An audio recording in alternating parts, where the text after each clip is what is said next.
Aklat ng Hebreo, chapter 13, verse 1 to 17.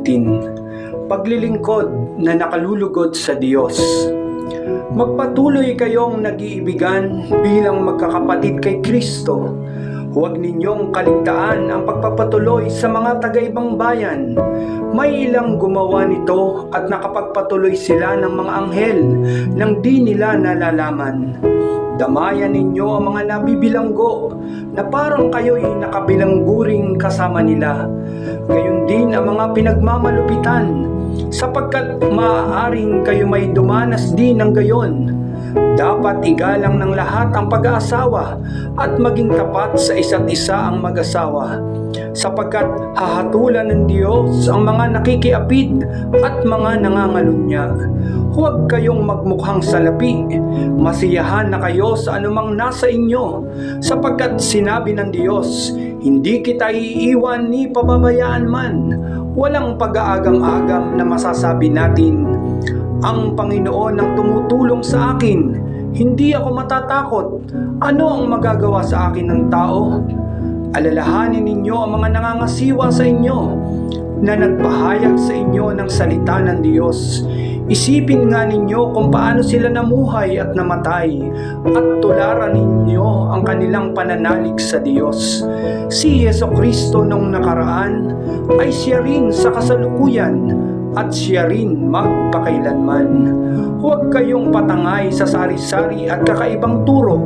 Mas mabuti para sa atin ang mapatibay ang ating kalooban sa pamamagitan ng kagandahang loob ng Diyos, kaysa sa pamamagitan ng pagsunod sa mga utos tungkol sa pagkain. Ang mga sumusunod dito'y wala namang natamong kapakinabangan. Tayo'y may isang dambana, at ang mga saserdoteng naglilingkod doon sa sambahan ng mga Hudyo ay hindi maaaring makasalo sa haing naririto.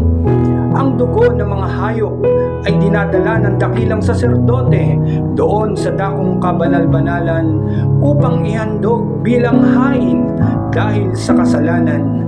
Ngunit ang mga katawan nito ay sinusunog sa labas ng bayan. Gayon din naman, namatay si Jesus sa labas ng pintong bayan upang malinis niya ang tao sa kanilang kasalanan sa pamamagitan ng kanyang dugo.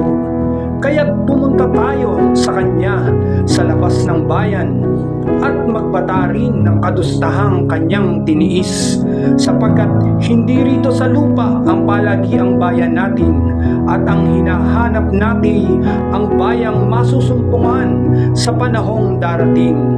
Kaya't lagi tayong maghandog ng hain ng pagpupuri sa Diyos sa pamamagitan ni Jesus, pagpupuring nagpapahayag ng ating pagkilala sa kanyang pangalan. At huwag nating kaligtaan ang paggawa ng mabuti at ang pagtulong sa iba, sapagkat iyan ang haing kinalulugdan ng Diyos. Pasakop kayo sa mga nangangasiwa sa inyo, sila'y may pananakutang magbantay sa inyo, at magbibigay sulit sila sa Diyos ukol dito. Kung sila'y susundin ninyo, magagalak sila sa pagtupad ng kanilang tungkulin. Amen.